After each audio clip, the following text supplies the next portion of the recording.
Son leaves mother alone in the forest. But loyal dog finds her and changes everything.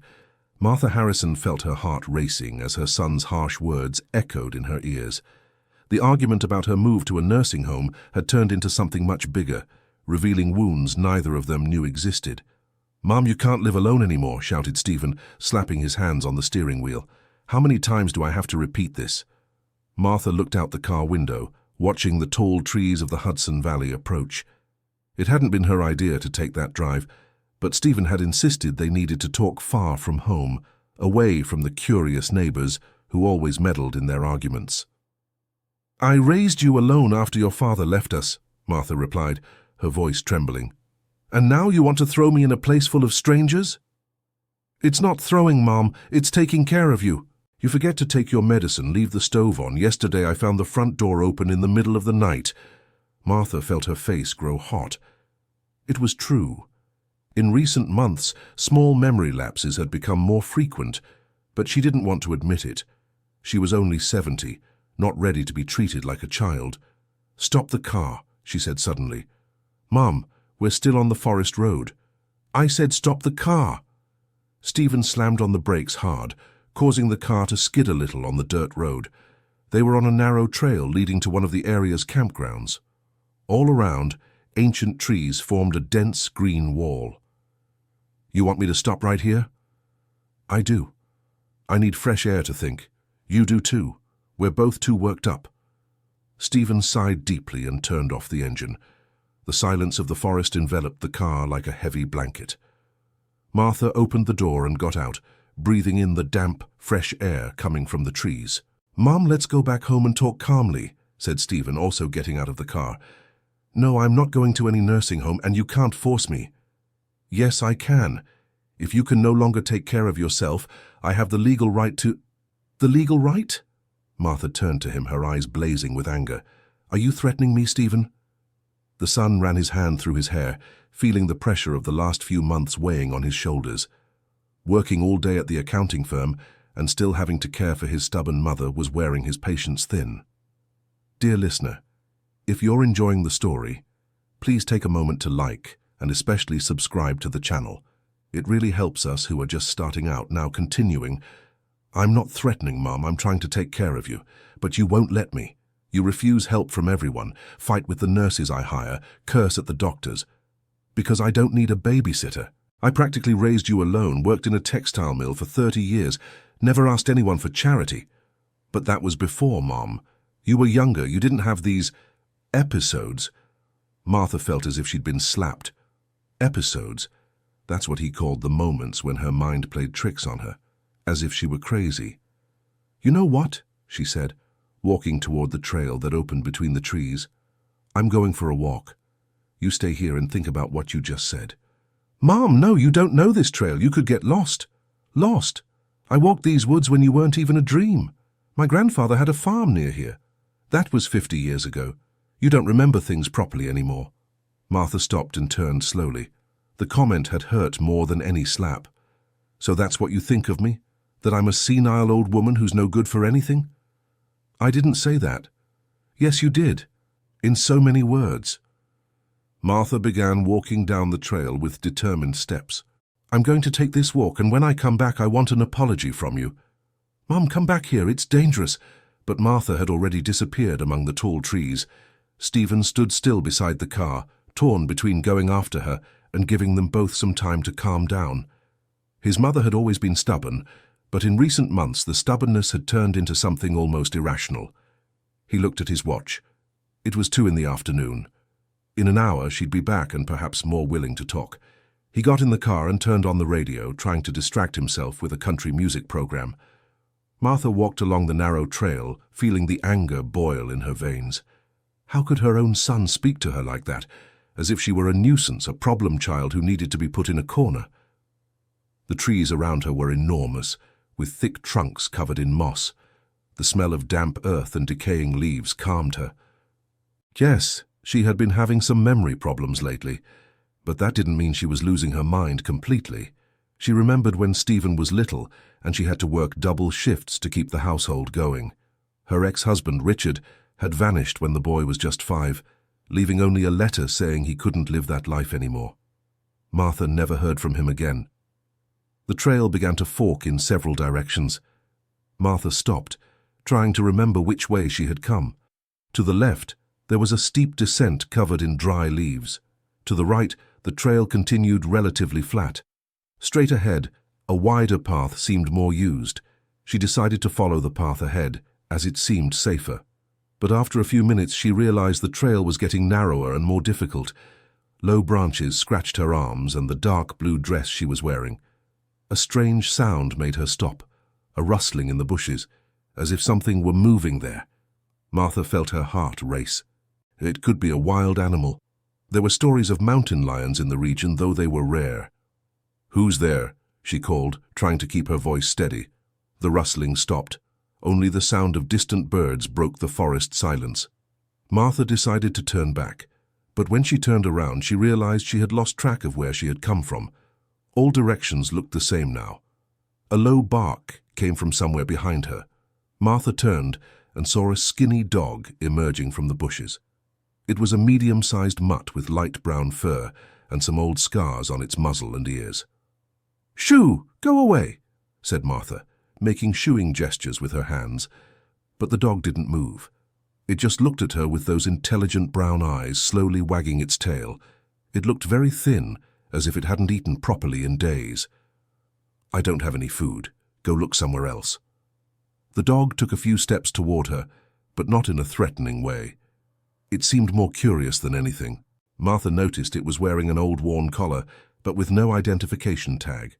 "Are you lost too?" she asked, not knowing why she was talking to an animal. As if it understood, the dog barked once and began walking in a specific direction. Then it stopped and looked back as if expecting her to follow. "Oh no, I'm not following a lost dog in a forest," the animal insisted, walking a few more meters and stopping again. This time it barked twice and wagged its tail more energetically. Martha looked around. All directions seemed equally confusing now. The sun was moving in the sky and she was no longer sure what time it was. Maybe following the dog wasn't the worst idea. Animals had a better instinct for finding their way than humans, she knew that. "All right," she said, resigned, "but if you lead me somewhere worse, I'm going to be very angry." The dog seemed to understand and began to walk with more determination. Martha followed him, noticing how he carefully chose the easiest paths, avoiding low branches and holes in the ground. They walked for about 20 minutes when Martha began to feel pain in her right ankle. She had stepped wrong on a loose stone, and now each step hurt. She stopped to rest, leaning against a tree trunk. "Wait a moment," she said to the dog, who immediately returned to stay by her side. She took off her shoe and examined her ankle. It was swelling. It didn't seem broken, but definitely sprained. At 70 years old, this kind of injury could be more serious than it looked. The dog sniffed her ankle and made a low sound, almost like a whimper of concern. "It's nothing serious," said Martha, more to herself than to the animal. "I just need to rest a bit." But when she tried to get up and take a few steps, the pain was intense. She would need help to get out of there. And Stephen. Stephen was probably furious, looking for her. The dog barked once and ran off in the direction they had come from. Martha felt a tightness in her chest. Now she was truly alone, hurt, in a forest she didn't know.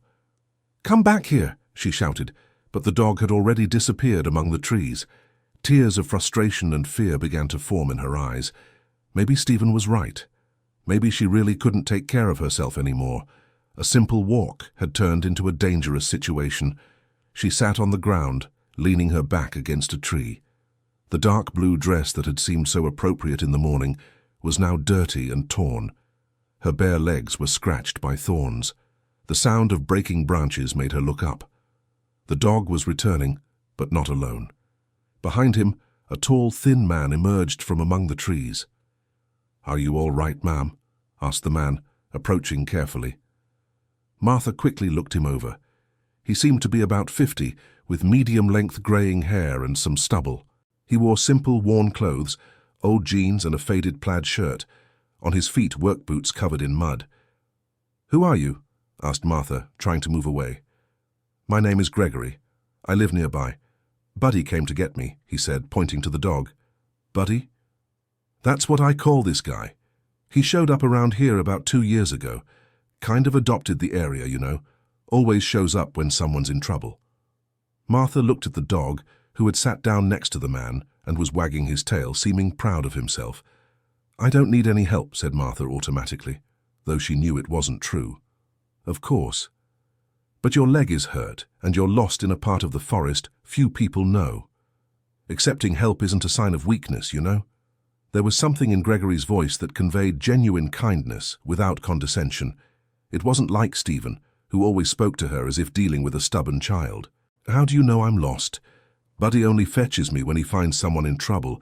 He has an incredible instinct for it, and by your expression, I imagine you didn't plan on spending the afternoon sitting on the forest floor." Martha laughed humorlessly. "No, that wasn't exactly what I had in mind when I went out for a walk. Can I take a look at your leg? I have some experience with this sort of thing." "Are you a doctor?" Gregory hesitated for a moment.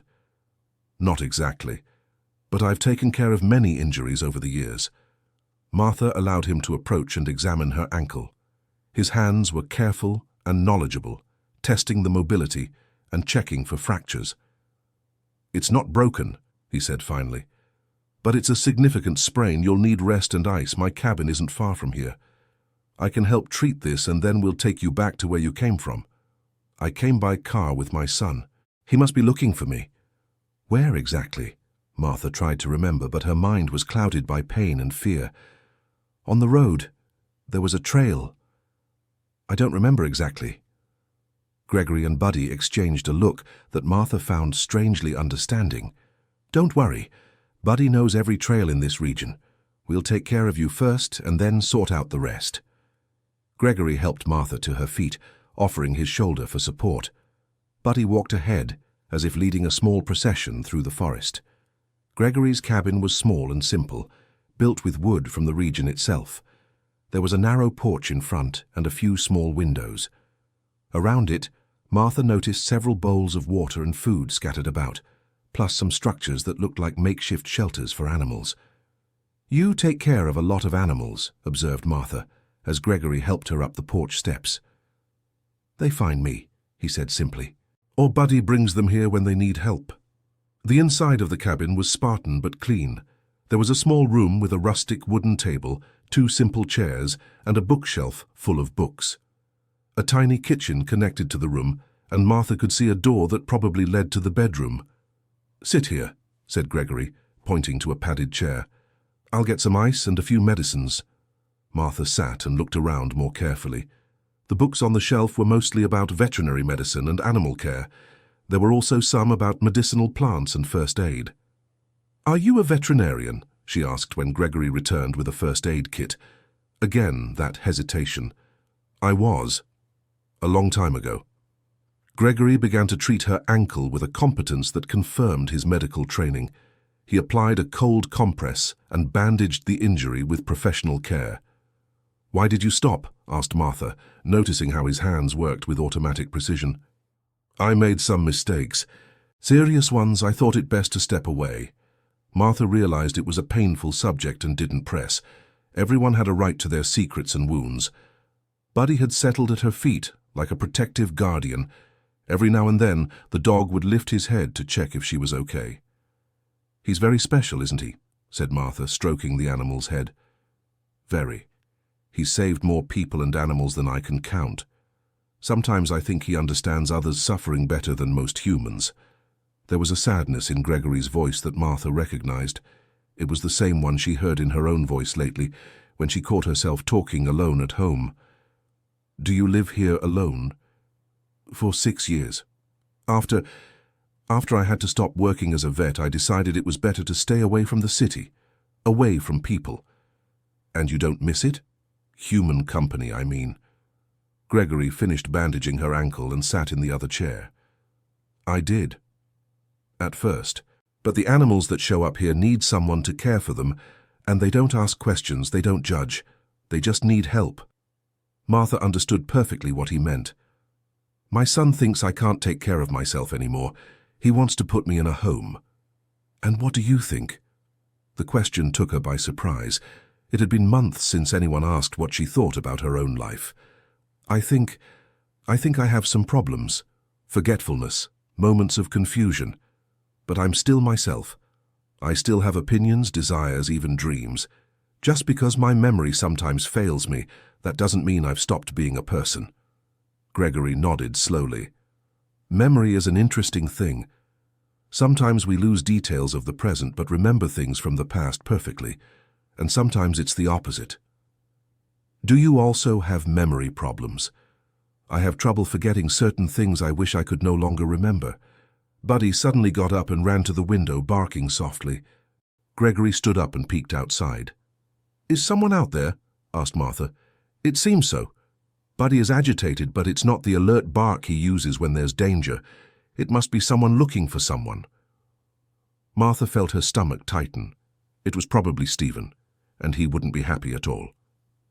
It must be my son, she said, trying to get up. Easy. Let me go first, to explain the situation. Worried parents can be explosive. Gregory went outside the cabin, and Martha heard voices from outside. One of them was definitely Stephen's, and he didn't sound calm. Where is she? Martha heard him asking. Did you kidnap her? Sir, please calm down, replied Gregory patiently. Your mother is fine. She hurt her ankle and needed basic medical care. Medical care? Are you a doctor? Who are you? How do I know that?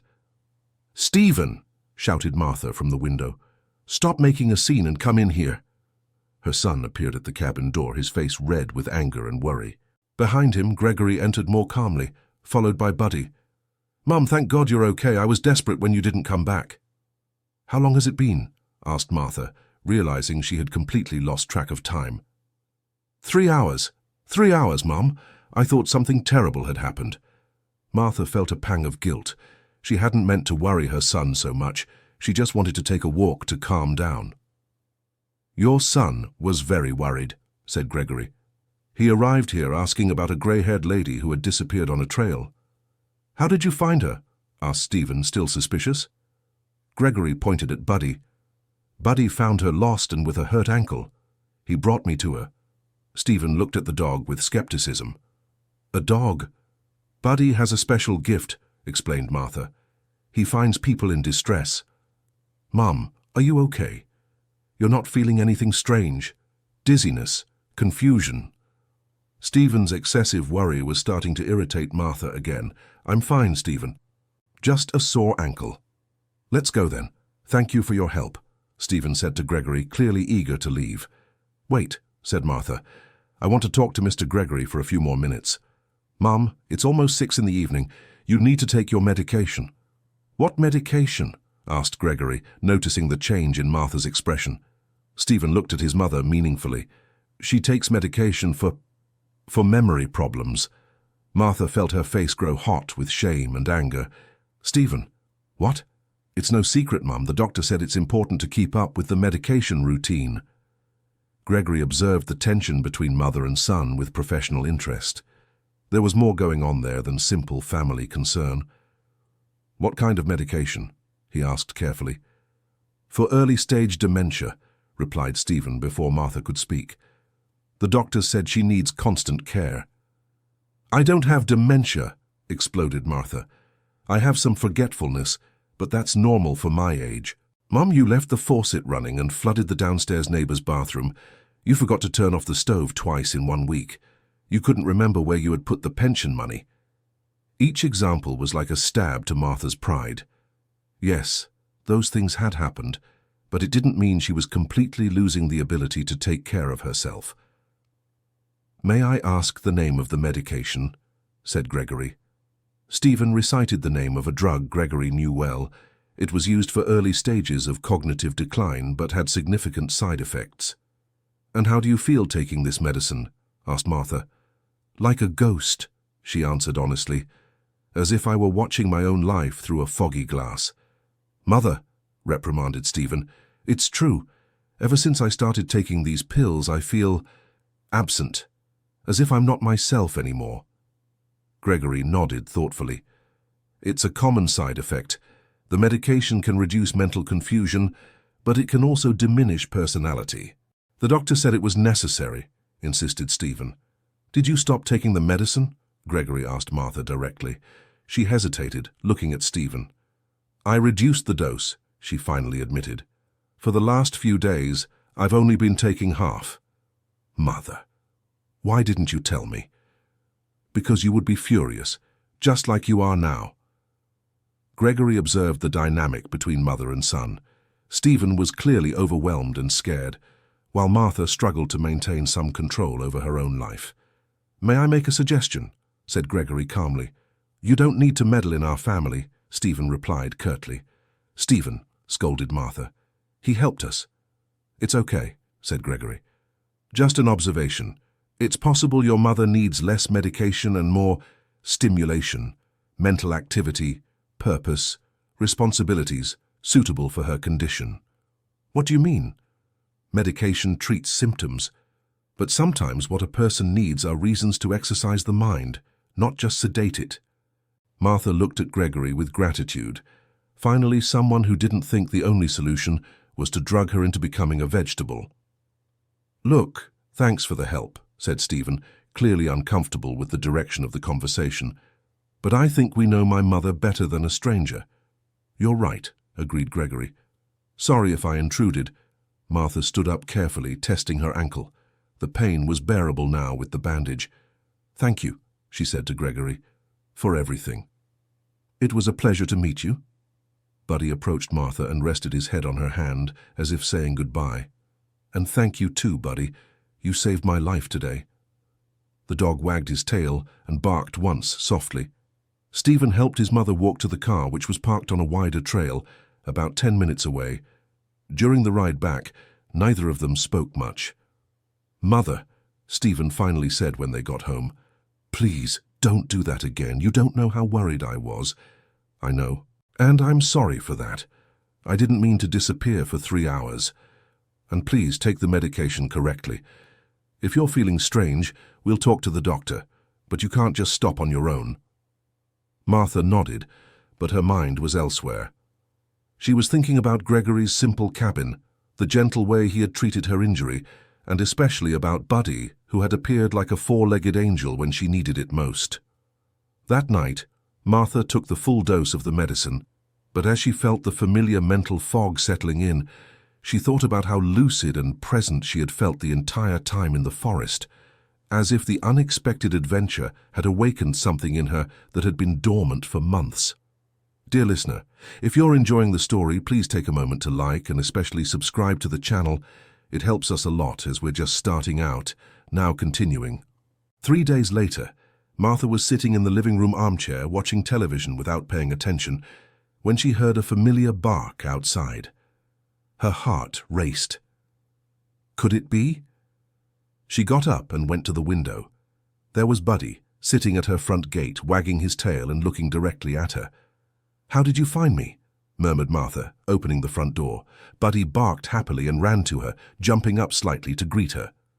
Martha looked around, but saw no sign of Gregory. Did you come alone? The dog seemed different, more agitated, more urgent.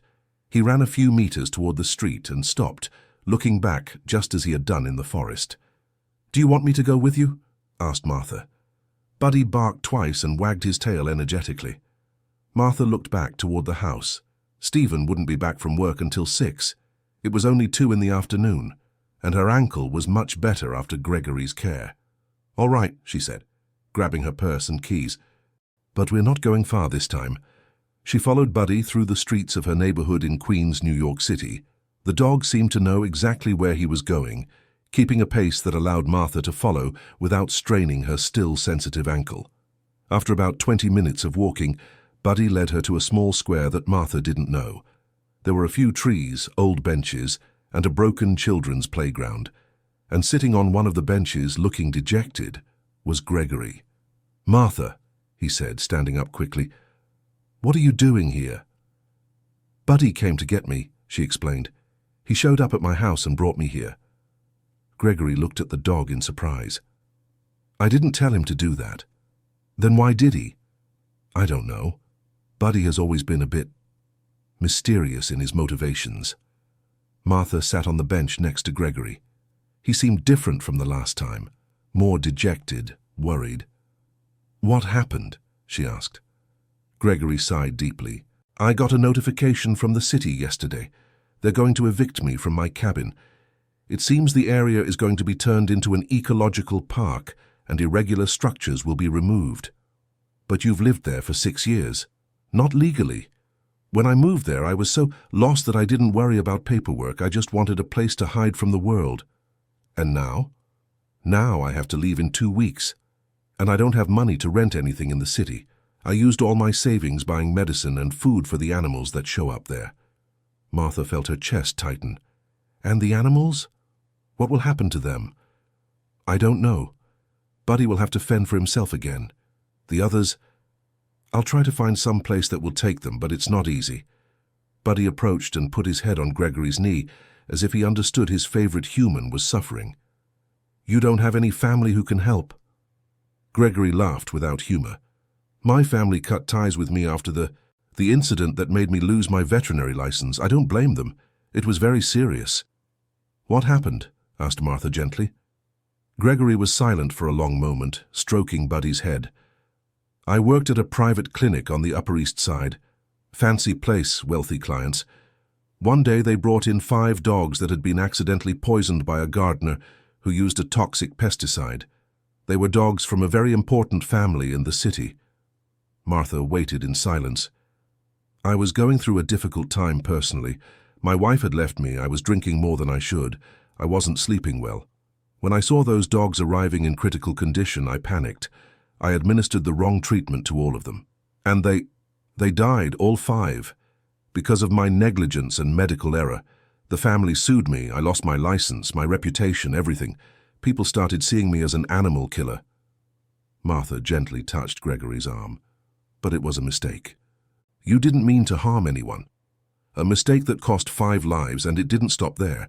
After that, I started receiving threats. People saying I was a monster, that I should pay for what I did. I had to change my name, go into hiding." "That's why you went to live in the forest?" "Yes. I thought it would be better for everyone if I just disappeared. But then Buddy appeared, and later other injured animals, and I discovered I could still do some good in the world, even if it was in secret." Martha understood now why Gregory had hesitated so much when talking about his profession, and she also understood why Buddy was so important to him. "You saved my life in the forest," said Martha, "and you've probably saved the lives of many other animals over these 6 years. That doesn't erase what I did. It doesn't erase it, but it shows who you really are. A good person who made a terrible mistake during a difficult time in life." Buddy suddenly got up and ran to a nearby trash can, starting to sniff something. He gave a low bark and came running back to Gregory, tugging on his pants. "What is it, Buddy?" asked Gregory, standing up. Buddy ran back to the trash can and barked. Gregory approached and looked inside. There was a shoebox with small kitten pups inside, some clearly dead, others still trying to move weakly. "My God," murmured Martha, coming closer. Gregory carefully picked up the box. Inside, there were 4 pups. 2 were no longer moving, but the other 2 were still breathing, albeit weakly. "They're very weak," said Gregory, examining the survivors. "They were probably abandoned hours ago. Maybe we can still save these 2. Do you have the necessary supplies?" "In the cabin, yes.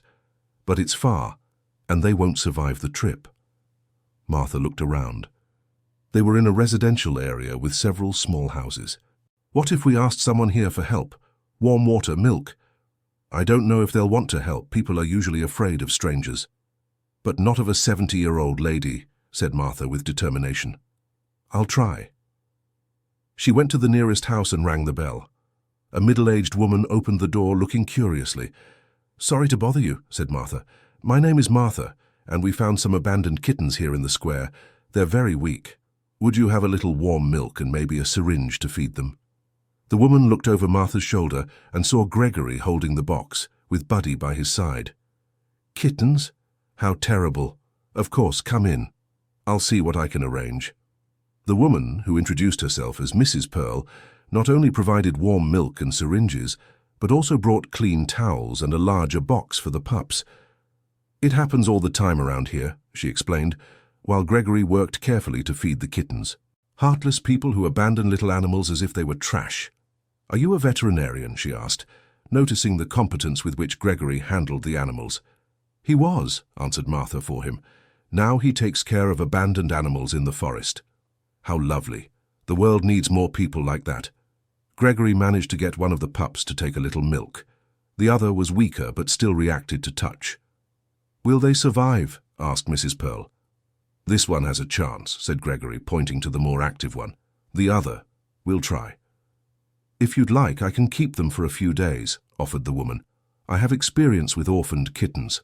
I've saved a few I've found around here. Martha looked at Gregory, seeing the surprise in his eyes. You would do that? He asked. Of course. And if you take care of other animals in the forest, I can help in other ways too. I have some friends who would love to donate food, medicine, that sort of thing. Mrs. Pearl, said Martha carefully.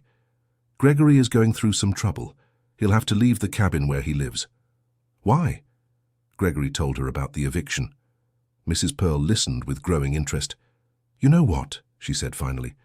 My husband passed away last year, and there's a large shed in the back of the house that I don't use for anything. Would you like to take a look? Maybe it could work as a temporary shelter for the animals. Gregory nearly dropped the syringe he was holding. Are you serious, ma'am? Completely. Come see. The warehouse was perfect, spacious, with good ventilation and a small area that could be converted into an improvised exam room. There was even a faucet and a sink. I can't pay much, said Gregory honestly. Who said anything about payment? If you care for abandoned animals, you're doing work that's worth more than money. Martha felt tears welling up in her eyes. Sometimes the world still surprised you with people's kindness. Buddy brought you here for a reason, she said to Gregory. How so? Buddy didn't bring me here by chance. He knew you needed help, just like he knew I needed it when I was lost in the forest. Gregory looked at the dog, who was lying peacefully in the sun, as if he knew he had completed another important mission. You believe that? That he does these things on purpose? I believe some beings have a special ability to sense when others need help, and that sometimes life puts us in the right places at the right time. That afternoon, as they helped transport some of Gregory's materials to the new warehouse, Martha felt more useful and alive than she had felt in months. She hadn't taken her medicine that morning. She had simply forgotten, and her mind was clear and focused. Martha, said Gregory when they stopped to rest, can I ask you something? Of course. Why did you decide to stop taking the full dose of medication? Martha thought about the question. Because when I take the full dose, I don't feel like myself anymore. It's as if Martha Harrison went away, and only an empty version of her remained. No opinions, no desires, no life. And when you don't take it? When I don't take it, yes, I sometimes forget things or get confused. But I'm still me. I still have a personality. I can still love, get angry, dream. And your son, Stephen? How does he handle it? With a lot of fear. I think he's more afraid of my forgetfulness than I am. For him, any sign of confusion means I'm losing my mind completely. And you, are you afraid? Martha stopped organizing the pet food bowls and looked at Gregory. I'm afraid of many things, afraid of completely forgetting who I was, afraid of becoming a burden to Stephen, afraid of ending up in a place full of strangers who treat me like a child. But I'm not afraid to admit I need help when I really need it. Like when you were lost in the forest. Exactly. At that moment, accepting help from Buddy and from you was the smartest thing I could do. But in my daily life, I can still make many of my own decisions. Gregory nodded thoughtfully. Have you talked to your doctor about these concerns? I've tried, but he talks to me as if I were a patient, not a person. Mrs. Martha, you need to understand the medication is essential. Mrs. Martha, the family knows what's best. As if I were a child who doesn't understand her own body and mind. What if you sought a second opinion? A doctor who might have a different approach? Martha laughed sadly. With what money? My pension barely covers basic expenses, and Stephen won't want to spend money on a doctor's appointment for someone who might say what he doesn't want to hear. I understand. They continued working in silence for a few minutes. Buddy circled the warehouse, sniffing the corners and seeming to approve of the new space. "Gregory," Martha said suddenly, "do you still remember how to examine people, not just animals? Of course, the basics are the same, and I studied human medicine before specializing in veterinary medicine. Could you take a look at me? Give me your opinion on my condition?" Gregory stopped carrying a box. "Martha, I don't have a license to practice medicine. Not veterinary, not human. I'm not asking for an official diagnosis. Just the opinion of someone who understands the subject and sees me as a person, not a set of symptoms." Gregory hesitated. It was risky to get more deeply involved in Martha's medical situation, but at the same time, he had noticed some things during their conversations that her doctor might have missed. "If it's just a conversation between friends," he finally said, "that's exactly it." They sat in the shed, with Buddy lying between them. Gregory asked a few questions about Martha's symptoms, her habits, her routine, the specific situations when the forgetfulness happened. "May I make a few observations?" he said after half an hour of conversation. "Please. First, you are much more lucid and articulate now, without medication, than you were when you took the medicine before bed at the cabin. Your speech is more fluid. Your memory seems more active. Go on." "Second, the forgetfulness you described doesn't follow the typical pattern of progressive dementia. It seems more related to stress, anxiety, and perhaps depression than to neurological deterioration." "What does that mean?" "It means that maybe the problem isn't your head, but your life situation. Isolation, lack of stimulation, constant fear of losing your independence, a tense relationship with your son. All of that can cause symptoms that look like dementia." Martha felt as if a weight had been lifted from her shoulders. "Are you saying that maybe I'm not losing my mind?" "I'm saying that maybe you need mental challenges and a purpose in life as much as or more than medication. Someone your age who stays isolated at home, without stimulating activities, will naturally show cognitive decline." "But what about the incident Stephen mentioned? The faucet, the stove?" "They could have happened during moments of high anxiety or worry. When our mind is occupied with fears and sadness, it's natural to lose attention to the details of daily life." Martha was silent for a moment, processing Gregory's words. "What do you suggest?" "I suggest you look for activities that stimulate your mind and give you purpose, and that you talk honestly with Stephen about your fears and needs. He'll say they're the fantasies of a stubborn old woman. Maybe. Or maybe he just needs to better understand what you're going through." Buddy suddenly got up and ran to the shed door, barking. Voices could be heard outside. "That must be Mrs. Pearl," said Gregory. But it wasn't. It was Stephen, accompanied by an older man Martha didn't recognize. "Mother?" Stephen exclaimed when he saw her. "What are you doing here?" "Hello, Stephen," Martha said calmly. "I was helping Gregory with the rescued animals." Stephen looked around the shed, noticing the food bowls, the organized boxes, and the veterinary materials. "Who is this gentleman?" asked Gregory, indicating the man with Stephen. "Dr. Foster," Stephen replied. "My mother's geriatrician." The doctor, a tall, serious man in his 60s, examined Martha with a clinical look. "Mrs. Martha, what are you doing here? Your son told me you've been confused." "I am not confused," Martha replied firmly. "I am helping a friend." "Mother, how did you get here? You don't remember where you were when I got home." "Buddy came to get me," Martha explained, pointing to the dog. Dr. Foster and Stephen exchanged a meaningful look. "Mrs. Martha," the doctor said in a condescending voice, "are you saying a dog came to get you at home?" "Yes, exactly that." "Mother," Stephen began. "It's true," said Gregory, intervening. "Buddy has a habit of fetching people when he needs help with injured animals. He's very intelligent." Dr. Foster looked at Gregory with disapproval. "And you are?" "Gregory, I take care of abandoned animals." "Are you a licensed veterinarian?" The question hit Gregory like a punch. "No, not currently." "Then you shouldn't be giving medical advice or influencing a patient with cognitive issues." "He's not giving medical advice," protested Martha. "We're just talking."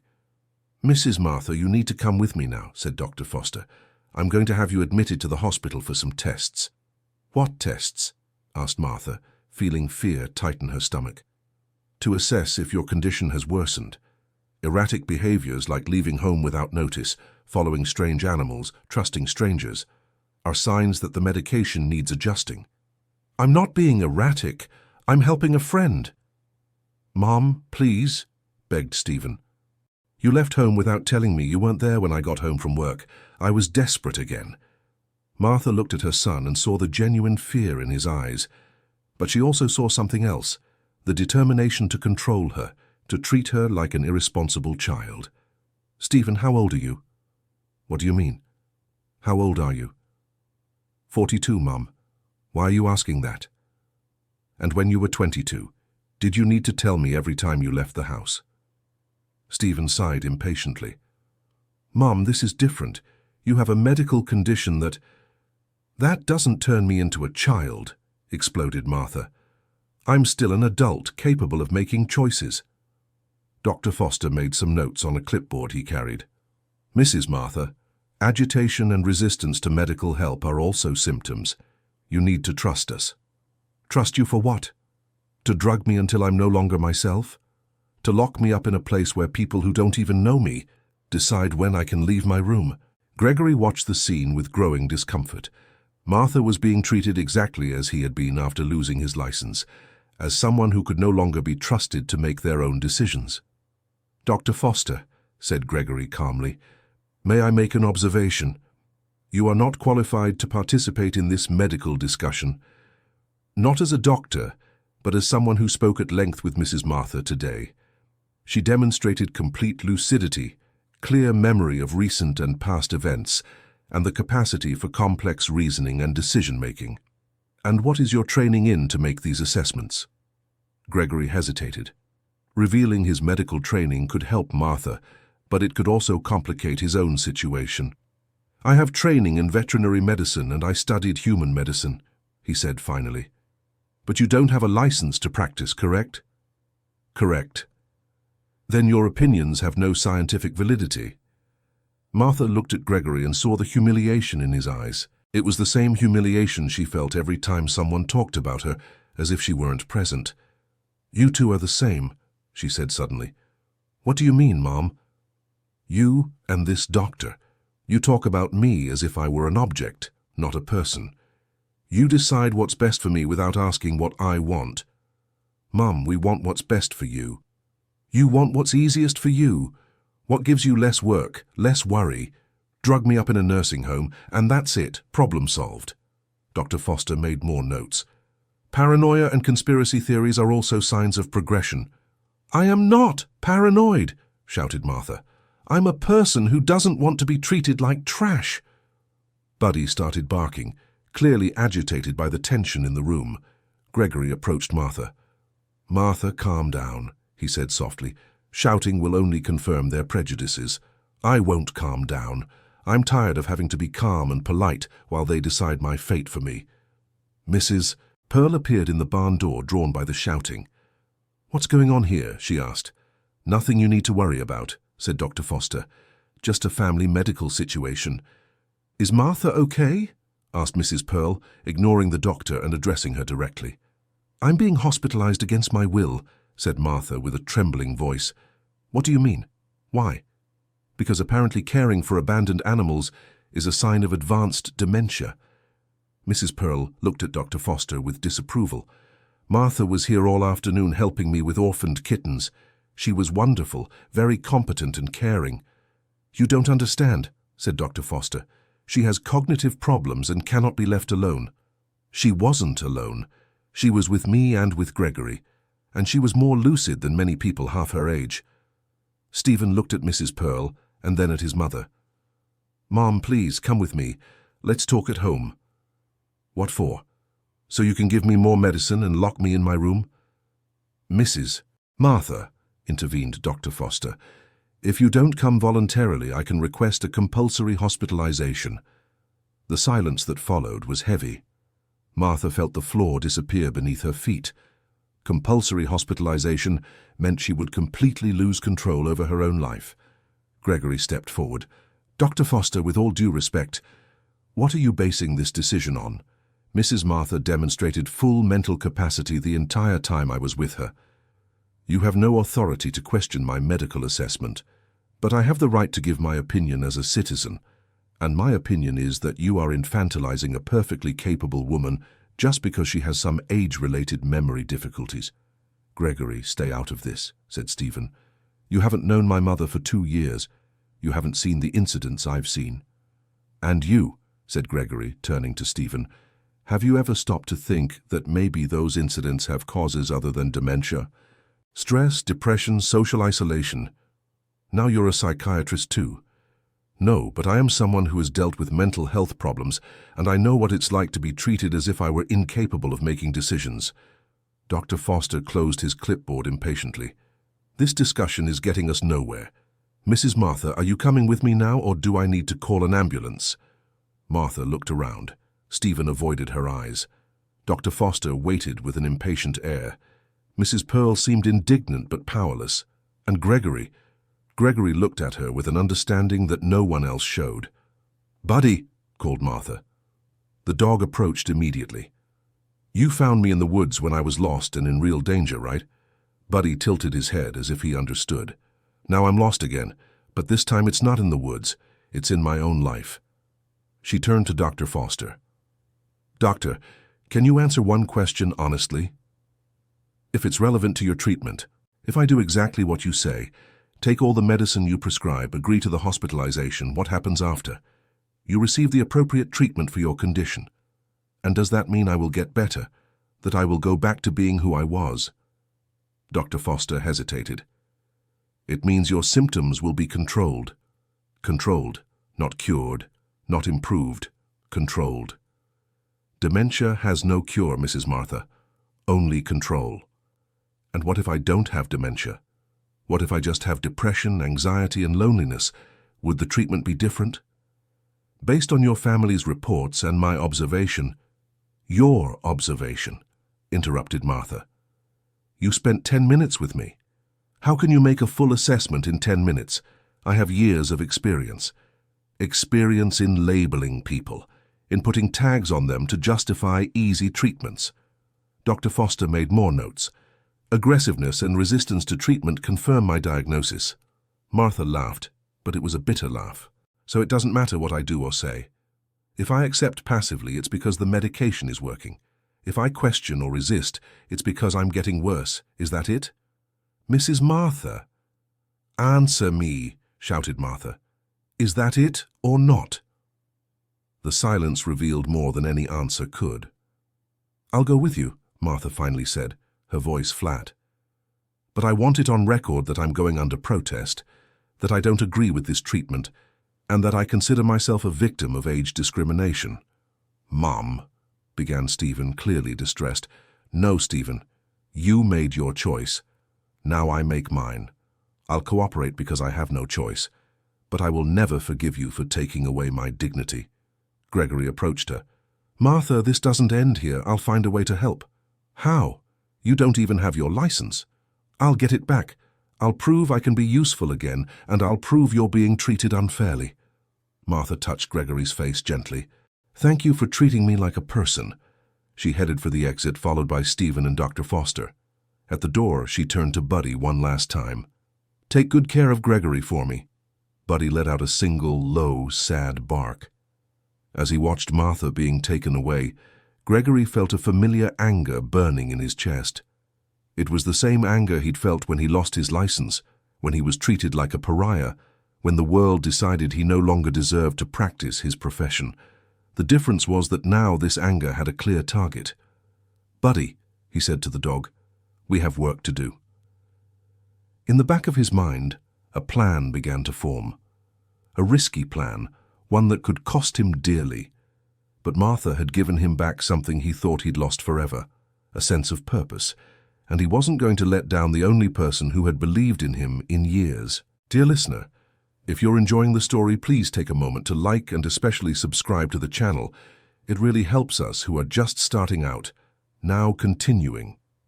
The clinic where Martha was admitted was in an upscale area of New York City, with well-kept gardens and a facade that tried to disguise its true nature, a warehouse for inconvenient elderly people. Martha was placed in a double room, sharing the space with an 80-year-old woman named Phyllis, who spent the whole day whispering to rag dolls. "New guest?" asked Phyllis when Martha entered the room. "It seems so," replied Martha, looking around the sterile environment. 2 simple beds, a small closet, a window overlooking the inner courtyard where some patients walked in aimless circles. "First time?" "I hope it's the only time." Phyllis chuckled softly. "We all hope that at the beginning." A young nurse entered with a tray of medicine. "Mrs. Martha, I'm Jennifer. I've brought your afternoon medication." Martha looked at the colorful pills in the little plastic tray.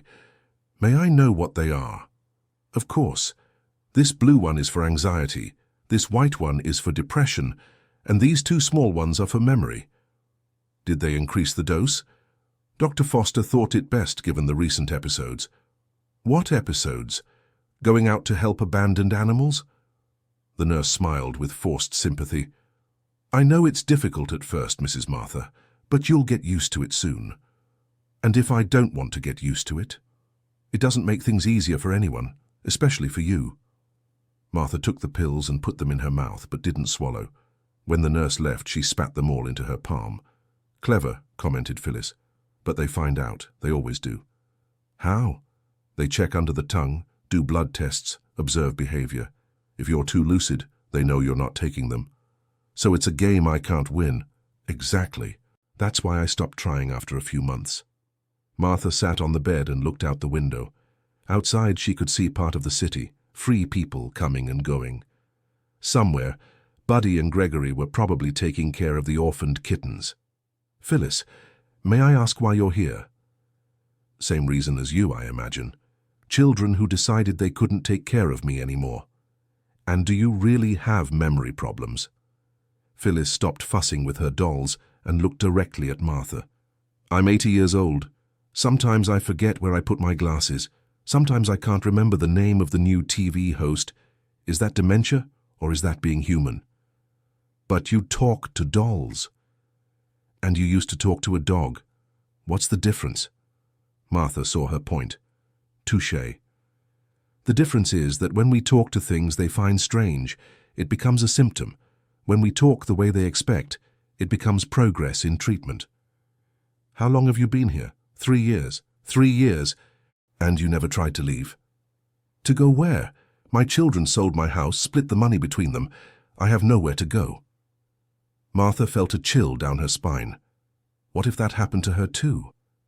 That night, during dinner in the cafeteria, Martha observed the other residents. There were about 30 people, mostly elderly women. Some really did seem to have serious cognitive problems, talking to themselves or exhibiting clearly disoriented behavior. But others seemed perfectly lucid, just faded. "It's the medication," explained a lady named Beatrice, who had noticed Martha observing. "At first we still have personality. After a few months on the heavy medication, we all become like this." "Like what?" "Docile, controlled, easy to manage." Martha pushed the bland food around her plate. "And no one ever tried to do anything?" "Like what? Run away? To where? Most of us have no home to return to, no savings or family that wants us back." "And the doctors? Hasn't any doctor ever questioned the diagnoses?" "The doctors are paid well to keep us here, and the families pay well not to have to deal with us. It's a business that works for everyone, except for us." Beatrice had been an elementary school teacher for 40 years. She spoke with clarity and intelligence about politics, literature, current events. There was nothing in her behavior to suggest dementia. "Why are you here then?" "Because at 75 I still drove my own car, lived alone and was dating a widower my own age. My daughter thought all of that was inappropriate and risky." Martha felt the anger rise again. "And you can't leave?" "Legally, of course, practically. Where would I go?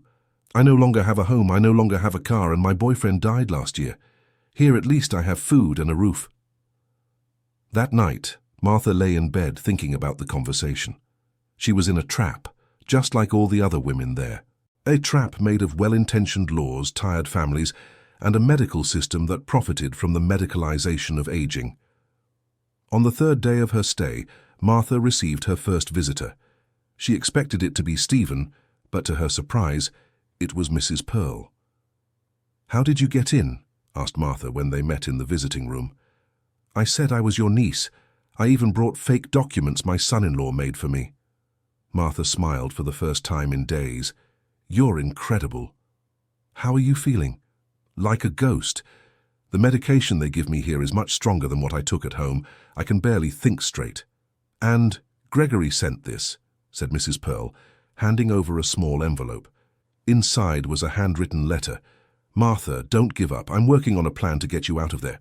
Buddy is fine, the kittens survived, and I've made contact with a lawyer who specializes in elder rights. Save your strength. With affection, Gregory P.S. Buddy barks every night looking in the direction where you are."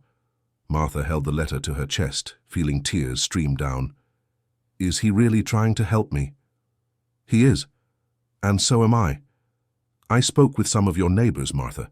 They said they always thought you were a completely normal person, that the only times you seemed confused were when you argued with Stephen. Stephen, your son is suffering a lot because of this, you know. He came to talk to me yesterday. He said he didn't want to commit you, but that he didn't know what else to do. He could have talked to me like one adult talks to another. He could. But sometimes men find it easier to solve problems than to understand people." Mrs. Pearl looked around the living room, noticing the security cameras. "Martha, I need to ask you something important. If there was a way for you to leave here and have a place to live, would you take it? What kind of way?" Gregory had an idea. "What if you made that work with abandoned animals official? Created an NGO, a registered shelter, but he doesn't have a veterinary license. But you don't have a cognitive problem. You could work as a team. Him handling the medical aspects unofficially, you handling the administrative and legal parts." Martha felt a spark of hope. "Would that work?" The lawyer Gregory found said yes, if you had an official occupation, a fixed residence, and could prove mental competence, no judge would order your commitment. "And where would this residence be?" "In my shed. We can build a small apartment in the back. It wouldn't be luxury, but it would be yours." Martha could no longer hold back her tears. "Why would you do this for me?" "Because it's the right thing, and because we believe in you." That night, Martha pretended to take her medication once again, but this time with a clear goal. She needed to keep her mind lucid to plan her way out of there. Phyllis watched her with renewed interest. "You have a plan," she said, not a question. "Maybe. Can I help?" "How?" "I know things about this place that you don't. I know which nurses are more flexible, which shifts have less security, how the system here works. Why would you help me?" Phyllis smiled, and for the first time Martha saw a glint of real intelligence in her eyes. "Because I've been here for 3 years, but that doesn't mean I've lost all hope." Meanwhile, on the outside, Gregory worked 16 hours a day to put his plan into action. He had sought out the lawyer, Mr. Paul Sterling, who specialized in elderly rights and was known for fighting abusive commitments. "The case is complex," explained Mr. Sterling during their first consultation. "Legally, the family has rights when there's a medical diagnosis, but if we can prove the diagnosis was hasty or incorrect, how do we do that? We need an independent second medical opinion, and we need to demonstrate that Mrs. Martha has the capacity to live independently. What if she had work, housing, and social support? That would change everything, but it needs to be something official, documented. It can't look improvised." That's how Gregory decided to do something he hadn't done in 6 years. Use his medical credentials, not to practice illegally, but to support the creation of a non-profit organization. He approached the State Veterinary Medical Board. "Dr. Gregory Harrison," said the clerk, checking his records on the computer. "Your license was suspended in 2018 for gross negligence, resulting in the demise of 5 animals." "I know that. I want to know about the rehabilitation process." "There's a protocol. You need to demonstrate you've undergone psychological treatment, proof of current competence, an ethical evaluation, and a supervised probationary period." "How long does it take?" "Normally from 6 months to 2 years, depending on the severity of the original case. What if I created an animal protection NGO while I wait for the process? Without providing clinical care, just handling management and welfare aspects.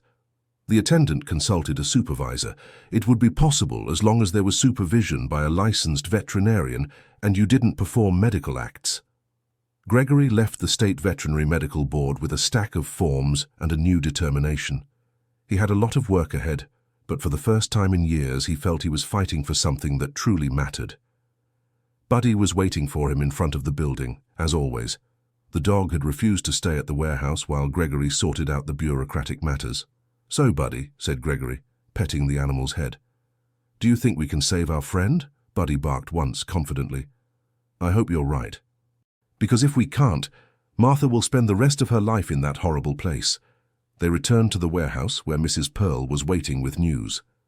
"I managed to speak with 2 people who work at the clinic where Martha is," she said, as soon as Gregory arrived. "And?" "A nurse told me Martha isn't taking her medication properly. They know this, but haven't done anything official yet because she's not causing trouble." "Is that good or bad?" "Good, because it means she's maintaining her lucidity. Bad, because if they officially find out, they'll force the medication or transfer her to a more secure place." "And the other person?" "A cleaning staff member. Said Martha has been organizing the other residents, teaching them to question their treatment." Gregory smiled. "Typical Martha." "But that's dangerous, Gregory. If she's seen as an agitator..." "I understand. We need to speed up our plan." That same afternoon, Gregory did something he hadn't done in 6 years. He put on formal clothes, combed his hair properly, and went to a private veterinary hospital. "Dr. Gregory Harrison," he said to the receptionist, "I'd like to speak with Dr. Arthur Montgomery, the clinical director." Arthur Montgomery had been Gregory's classmate in college. They were friends before the incident that destroyed Gregory's career. "Gregory," said Arthur when he saw him in the waiting room. "My God, it's been so long." "Hi, Arthur. I know it's strange for me to show up here after all this time." "It's not strange. It's a good surprise. How are you?" Gregory briefly recounted the last 6 years, omitting the more sordid details of his depression and isolation. "And now I'm trying to start an animal protection NGO," he concluded, "but I need supervision from a licensed veterinarian." "And you want me to be that supervisor?" "If you're willing." "I know it's risky for your reputation," Arthur interrupted him. "Gregory, we all know what happened to you was a perfect storm. You were going through personal problems. You were overworked, and that case came at the worst possible time. Even so, 5 animals died because of me." "5 animals died because you made a mistake. A terrible mistake, but a mistake. That doesn't erase 20 years of an impeccable career before that." Gregory felt tears forming in his eyes. For years, no one had spoken about that period of his life with such understanding. "You would supervise me?" "More than that. I'm going to help you get your license back. The world lost a good veterinarian when you disappeared, and it's time for you to come back." While Gregory worked on the legal part of the plan, Martha continued her own form of resistance inside the clinic. She had organized a small group of residents who discreetly met in the garden during recreational activities time. "The problem," Martha explained to the other women, "is that we accept being treated as incapable. They tell us we have dementia and we believe it. They tell us we can't make decisions and we stop trying." "But Martha," said Beatrice, the former teacher, "some of us really do have problems. I forget things, get confused sometimes. So what? Did you ever forget where you put your keys when you were younger? Ever mixed up times or appointments?" "Of course." "Then why does it now at 75 mean you're incapable of living your life?" Mrs. Eleanor, an 82-year-old lady, raised a trembling hand. "I'd been driving since I was 18, never had an accident. But my grandson said it was dangerous for someone my age to drive and took my car keys. And you let him. What could I do? He's my family. You could have fought. You could have demanded an official driving test. You could have looked for a lawyer." "None of us thought of those possibilities," said Phyllis. "We got used to accepting that other people decide for us." Martha looked at the 6 women gathered around her. All lucid, all intelligent, all there because someone had decided it was easier to commit them than to deal with the challenges of caring for elderly people. "I'm going to propose something," said Martha. "Let's do an experiment. For 1 week, let's act like the competent people we are. Let's question the doctors about our medication. Let's demand explanations for our diagnoses. Let's show we're still people. What if they make our situation worse? Beatrice, you're in a psychiatric clinic being medicated against your will. What worse situation could there be?" The women laughed for the first time in a long while. "She's right," said Eleanor. "What do we have to lose?" The silent rebellion began the next day. Beatrice asked Dr. Foster why she needed to take antipsychotics if she had never had psychotic episodes. Eleanor refused to take the morning tranquilizer, claiming she didn't feel anxious. Phyllis stopped pretending to talk to dolls and began speaking normally to nurses and other patients. The initial response from the medical staff was irritation. The nurses began noting treatment resistance and confrontational behavior in the women's charts. But something interesting happened. As the women stopped acting like passive patients, their families began to notice differences during visits. Beatrice's son commented that she seemed more like herself during a visit. Eleanor's granddaughter said she seemed sharper than the last few times she had seen her. "It's working," Martha said to Phyllis one night while they pretended to sleep. "They're realizing we're not the vegetables they thought we were." But the doctors don't seem happy. Of course not. If they find out half the patients here don't need to be committed, their business goes down the drain. It was exactly at that moment that Dr. Foster decided to escalate the situation. Martha was called to his office on the 4th day of the rebellion. "Mrs. Martha," he said, closing the door and sitting behind an imposing desk, "I'm concerned about your behavior these past weeks." "What behavior specifically, doctor?" "Resistance to medication, excessive questioning of the staff, influence over other patients. This isn't normal for someone in your condition." "And what exactly is my condition, doctor?" "You have early-stage dementia with episodes of confusion and memory loss."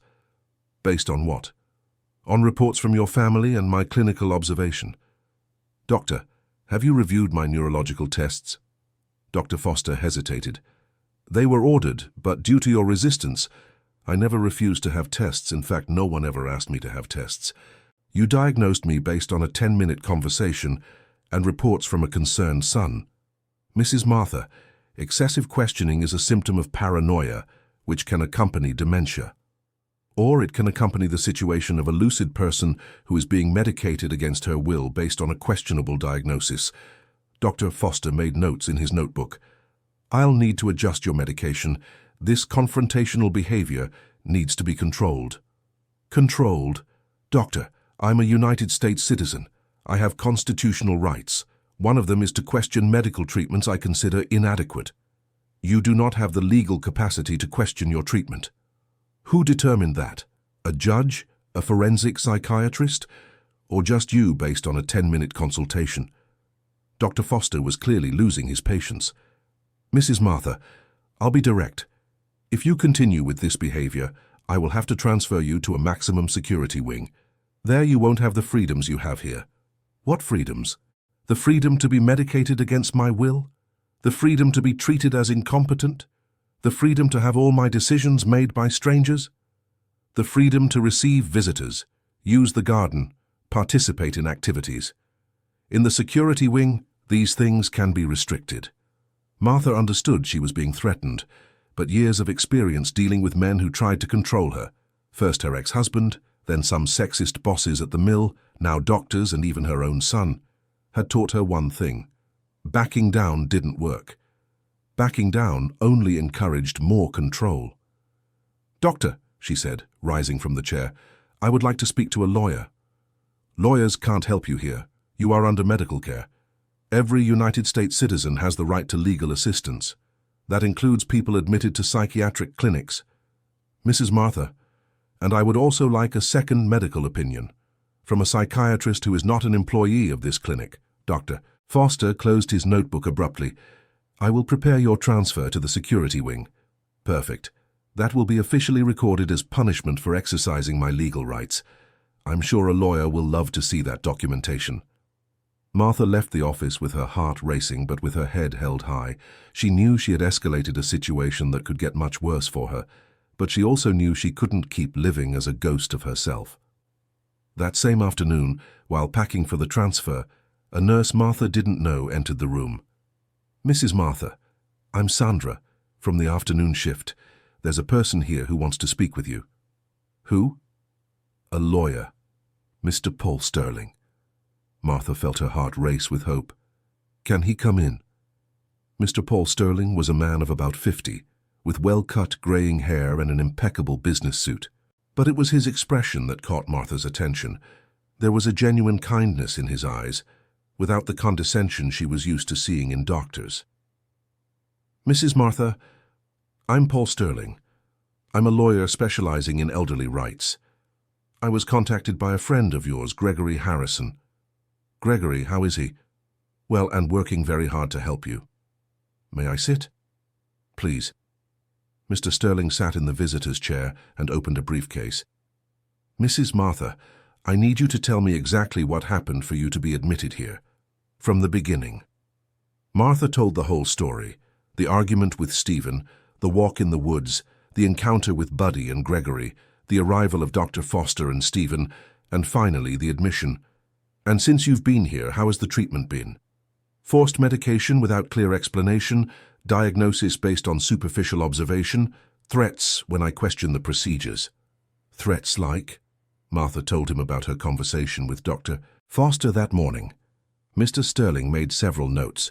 "Mrs. Martha, legally and constitutionally, you have the right to a second medical opinion, the right to question your treatment, and the right to legal assistance. None of these rights can be denied due to age or suspected cognitive problems. But they say they can. They're wrong, and we're going to prove it. How?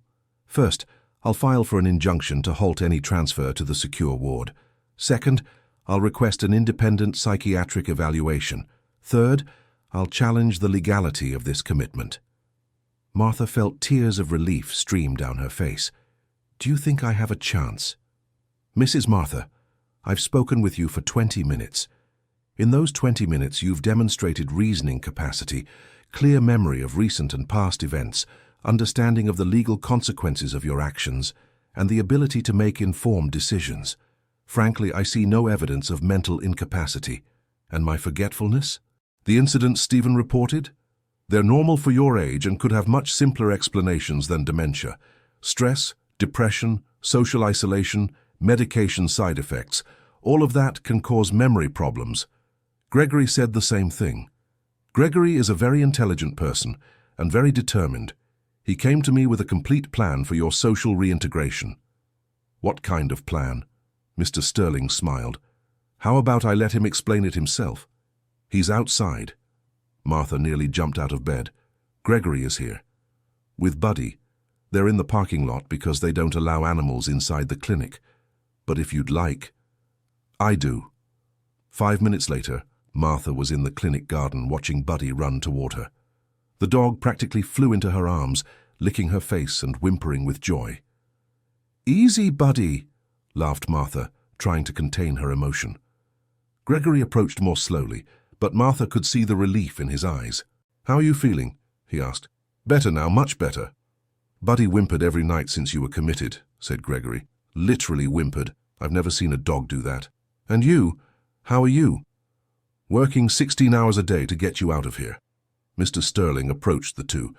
"Gregory, can you explain to Mrs. Martha the plan we developed?"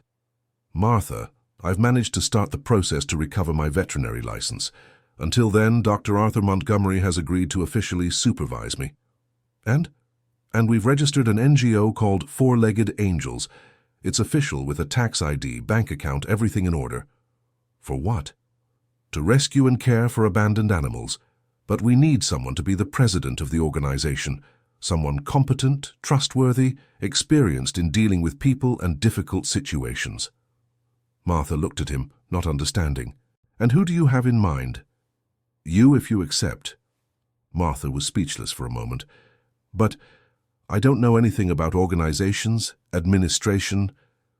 You understand people, you understand suffering, and I saw how you organize the women in this clinic. You're a natural leader. And where would this be? In Mrs. Pearl's shed. She built a small apartment in the back especially for you. With a bedroom, bathroom, small kitchen. It would be yours. Mine? Yours. Your home, your life, your decisions. Martha looked at Buddy, who had sat beside her, and was watching her intently. And would it be legal? Could I really leave here? Mr. Sterling answered, with an official job, fixed housing and documented social support, no judge would maintain a commitment based solely on family members' fears, especially when we can prove you have no real mental incapacity. And Stephen? Gregory and Mr. Sterling exchanged looks. He'll need to accept that you're an adult capable of choosing your own life, said Gregory. And if he doesn't accept, then that's his problem, not yours. Martha was silent for a few minutes, petting Buddy and processing the information. It was more than she could have dreamed of a week ago. There's one thing I need to know, she said finally. Why are you doing this for me? Gregory, you barely know me. Doctor. Sterling. I'm just another case to you. Gregory knelt beside Buddy. Martha, for 6 years I've lived like a ghost, hidden from the world, ashamed of my past, thinking I wasn't good for anything anymore. You were the first person in all this time who treated me like a normal person, who believed I could still be useful. And I, said Mr. Sterling, specialized in elder rights because I saw my own mother hospitalized unnecessarily. She died in a place like this, thinking she was a burden to the family. I swore I would do everything I could so that wouldn't happen to other people. Martha felt emotion tighten her throat. What if I can't handle it? What if they find out I'm really not competent to run an organization? Then we try something else, said Gregory simply. But at least you tried, at least you didn't let yourself fade away. Buddy barked once, as if giving his own opinion on the matter. Does Buddy get a vote too? Asked Martha, smiling. Buddy has veto power, said Gregory seriously. He's the one who brought you to us, and he's the one who brought me to you when I needed help. Martha looked at the three of them, Gregory, Mr. Sterling, and Buddy, and felt something she hadn't felt in a long time, real hope. When do we start? Now, said Mr. Sterling. I'll file all the paperwork this afternoon. In 48 hours you should be free to leave here. What if it goes wrong? It won't, said Gregory with conviction. Buddy is never wrong about people, and Buddy chose you. That night, Martha returned to her room with an energy she hadn't felt in months. Phyllis noticed immediately.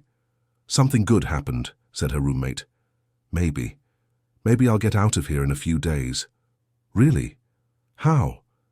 Martha told her about the meeting with Gregory and Mr. Sterling. The other women in the group gathered informally in the room to listen. Will you forget us when you leave here? Asked Beatrice. Never, and I'll do everything I can to help you too. How? The NGO will need volunteers, people who understand suffering and care, people like you. Eleanor raised a trembling hand. I raised chickens when I was a girl. I know how to care for injured animals. And I, said Phyllis, was a nurse before I got married. I still remember a lot about basic medical care.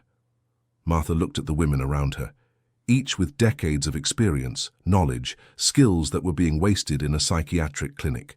Girls, she said, using the word she always used to refer to her friends regardless of age, I think Buddy didn't bring me here just to save me. I think he brought me to save all of us. It was late at night, but none of them wanted to go to sleep. For the first time in years, they all had something to plan for, something to dream about. Outside, Mr. Sterling worked on drafting the legal documents that would change Martha's life, and in Mrs. Pearl's shed, Gregory arranged the final details of the small apartment that would be his friend's new home.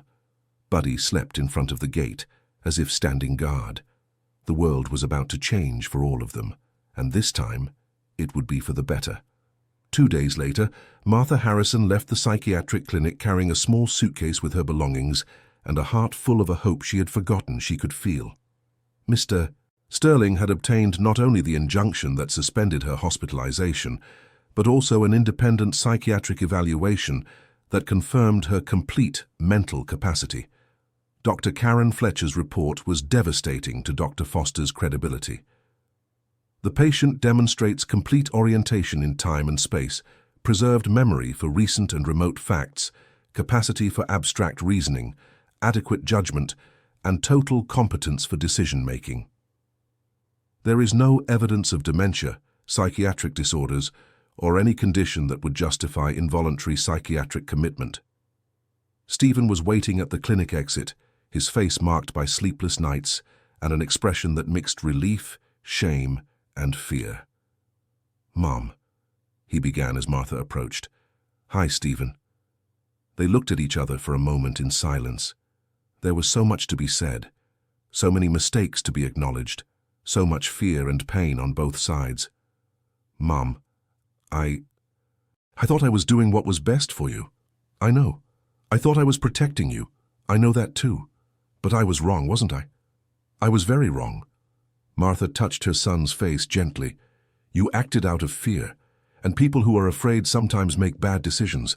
I've done that in my life too. Do you forgive me?" "I always forgive you, Stephen. You're my son. But forgiving doesn't mean forgetting, and it doesn't mean things will go back to how they were before." "What do you mean?" "I'm going to live somewhere else. I'm going to have my own life, my own activities.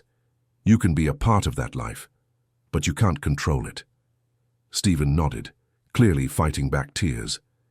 "And if I get worried, if something happens, then you call, talk to me, offer help if I accept it, like adults do with each other. But what if you really need medical help? What if the forgetfulness gets worse?" Martha stopped and looked directly at her son. "Stephen, if one day I truly lose the ability to take care of myself, I will need your help. But that will be decided between us, with competent doctors, with serious evaluations. Not out of fear, not for convenience, not because someone thinks it's easier to lock me away somewhere. Promise you'll tell me if you're not well. I promise. If you promise you'll listen to me when I say I am well. I promise." Gregory appeared around the corner with Buddy. The dog ran toward Martha as soon as he saw her, jumping for joy. "Ready to see your new home?" asked Gregory. "More than ready." Stephen looked at Gregory with a still distrustful expression. "Are you going to take care of my mother?" "I'm going to work with her," corrected Gregory. "Not take care of her. She doesn't need a babysitter." "But if something happens—" "Stephen," Martha intervened, "Gregory is my friend and work partner. He is not my caregiver. I am a 70-year-old woman perfectly capable of taking care of myself." "Okay, Mom, sorry." Martha said goodbye to her son with a long hug. Despite everything, she loved him deeply. But love did not mean accepting control. Martha's new home was small but perfect. Mrs. Pearl had taken care with the details: floral curtains, a small bookshelf, a comfortable armchair near the window that looked out onto the shed where the animals stayed. "Is it mine?" asked Martha, touching the wall as if she couldn't believe it. "All yours," confirmed Mrs. Pearl. "And you can decorate it however you want. Change what you don't like. Have over whoever you want." "Thank you. I don't know how to thank you. By taking good care of the animals, that's payment enough." Martha explored every inch of her new home. It was the first time in decades she had a space that was completely hers, where she could make her own decisions about every detail. Buddy followed her everywhere, as if wanting to make sure she was really there to stay. "Buddy," said Martha, crouching down to be at the dog's level, "thank you for finding me that day in the forest." Buddy tilted his head and placed a paw on her hand. "I think you knew, didn't you? You knew I needed a new adventure. You knew Gregory needed a friend. You knew we both needed a purpose." The dog barked once, softly, as if in agreement. On that first night in her new home, Martha was organizing her few clothes in the closet when she heard a knock at the door. It was Gregory carrying a tray with dinner. "Mrs. Pearl thought you might be too tired to cook today." "She's an angel. Come in." Gregory entered, followed by Buddy, who immediately settled into a corner he already seemed to consider his own. "Martha, can I ask you something?" "Of course." "Are you afraid?" Martha thought about the question as they ate the simple but delicious dinner prepared by Mrs. Pearl. "I am. I'm afraid I can't handle the responsibility. I'm afraid Stephen was right about my incapability. I'm afraid to discover the doctors were right. and I was just being stubborn. And you still decided to try. Gregory, in the last few months I felt like I was disappearing, as if Martha Harrison was being erased little by little, replaced by a medicated and controlled version of myself. And now I feel alive again, afraid, but alive. And I'd rather be alive and afraid than safe and erased. Gregory smiled. Buddy chose well. What do you mean? He doesn't bring just anyone to me. He only brings those he knows can make a difference. And what if I don't make a difference? What if I fail? Martha, you already have made a difference. You changed my life. You changed Mrs. Pearl's life. You changed the lives of those women at the clinic. And Buddy is happier than I've ever seen him. As if understanding they were talking about him, Buddy lifted his head and wagged his tail. Do we start officially tomorrow? We start officially tomorrow. We already have 3 animals waiting. The 2 kittens we saved and an old dog someone abandoned at the warehouse door yesterday. Martha felt the familiar energy of purpose run through her veins. We'll save them all that we can. That night, Martha slept in her own bed, in her own home, for the first time in a week that had seemed to last months. From the warehouse next door, she could hear soft sounds of animals moving, sounds of life, not despair.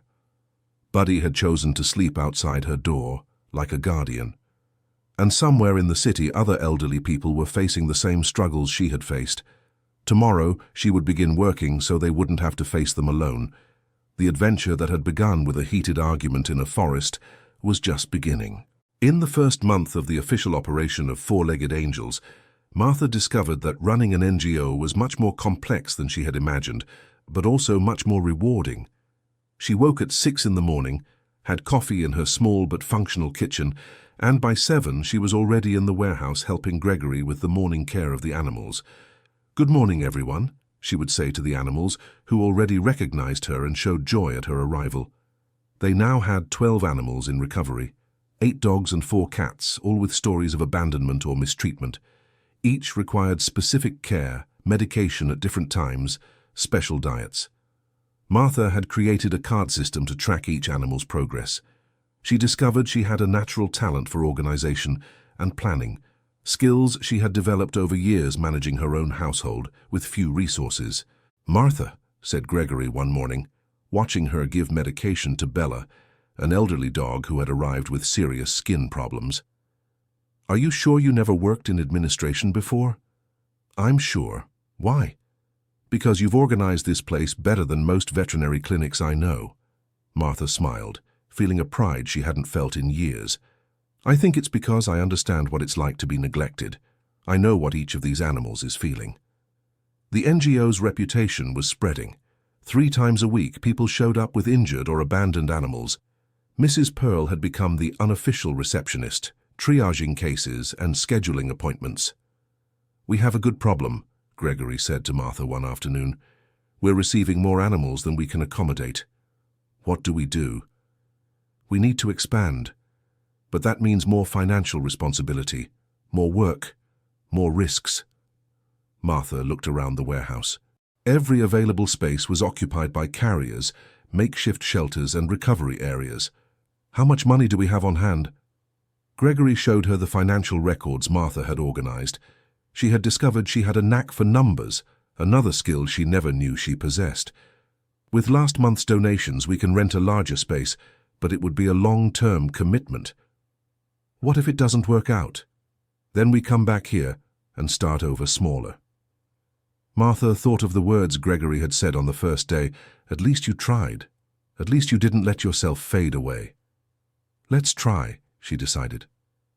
Buddy, what do you think? Buddy, who was lying in the sun watching over 3 orphaned puppies he had adopted, lifted his head and barked once. I think that's a yes, laughed Gregory. That same week, something unexpected happened. Beatrice, the former teacher from the psychiatric clinic, appeared at the warehouse door. Martha, she shouted, running to hug her friend. Beatrice, how did you get out? Your lawyer, Mr. Sterling. He used your case as a precedent to challenge my commitment too. And it worked. Martha felt tears of joy stream down her face. And now? Where are you living? Temporarily with a niece. But I came here with a proposal.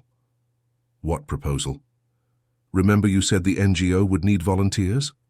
Well, I'd like to apply. Martha looked at Gregory, who was smiling broadly. Beatrice, it would be wonderful to have you here, but I can't pay a salary yet. I don't need a salary. I have my pension. I need purpose. I need a place where my skills are valued. What skills? 40 years of experience teaching children gave me a lot of patience and creativity. I can help with the puppies, create educational programs for visitors, organize adoption campaigns. Gregory stepped closer. Beatrice, do you have experience socializing traumatized animals? Not officially, but I have experience with traumatized children. And I know many of the same principles apply: patience, consistency, affection without pressure. She's right, said Martha, and she understands what it's like to be underestimated because of age. When can you start? Asked Gregory. Now, smiled Beatrice. By the second month, the Four-Legged Angels team had grown to 4 people: Martha, Gregory, Beatrice, and Mrs. Pearl, who had officially accepted the position of administrative coordinator. Phyllis had also managed to leave the clinic and, although she lived with a daughter in another city, came to help on weekends. Eleanor was still fighting in court to get out, but she sent regular letters with suggestions and encouragement. "We're turning into a conspiracy of rebellious old ladies," laughed Martha one afternoon as she and Beatrice socialized a litter of feral cats. "Not a conspiracy," corrected Beatrice, "a quiet revolution. We're proving that age is not synonymous with incapacity. And it's working. Yesterday I got a call from a journalist who wants to do a story about the NGO. She was especially interested in the fact that we're run by seniors. Should we accept? I think so. But first I want to talk to everyone." That night, the team gathered at Martha's small house to discuss the interview proposal. "What's the risk?" asked Gregory. "Exposure can bring criticism," said Martha. "People questioning our competence, authorities investigating our operation, families getting upset with our example. And the benefits? More visibility, more donations, more adoptions, and maybe inspiration for other people in our situation." Mrs. Pearl, who had become the voice of practical wisdom for the group, spoke up. "Martha, you all changed my life. My house was empty and without purpose after my husband died. Now I wake up every day excited to see what progress the animals have made. If our story can help other people find purpose again, I think we should tell it." Buddy, who participated in all the important meetings, barked once as if in agreement. "Buddy wants to be famous too," laughed Martha. "It's decided then." The interview was scheduled for the following week. 3 days before the interview, Martha received an unexpected visit. Stephen appeared at her door with flowers and a nervous expression. "Hi, Mom." "Hi, son. Come in." Stephen looked around the small house, noticing how tidy and personalized it was, with pictures of the rescued animals on the walls and plants in the windows. "It looks nice here." "Thank you. Would you like some coffee?" "Yes, please." They sat at the small kitchen table, with Buddy lying at Martha's feet like a silent guardian. "Mom, I came to apologize again, and I came to tell you something." "What?" "I started therapy, with a psychologist who specializes in family relationships." Martha looked at her son with surprise. "Really?" "Yes. After everything that happened, I realized that maybe the problem wasn't just with you. Maybe it was with me too." "Go on." "The psychologist helped me understand that I was projecting my own fears onto you. Fear of being alone, fear of losing control, fear that if something happened to you it would be my fault." Martha gently touched her son's hand. "And did you discover anything?" "I discovered that, instead of trying to control everything, I could simply be available, offer help without imposing, trust that you are a capable adult." "And how do you feel about that?" "Still scared sometimes, but also relieved.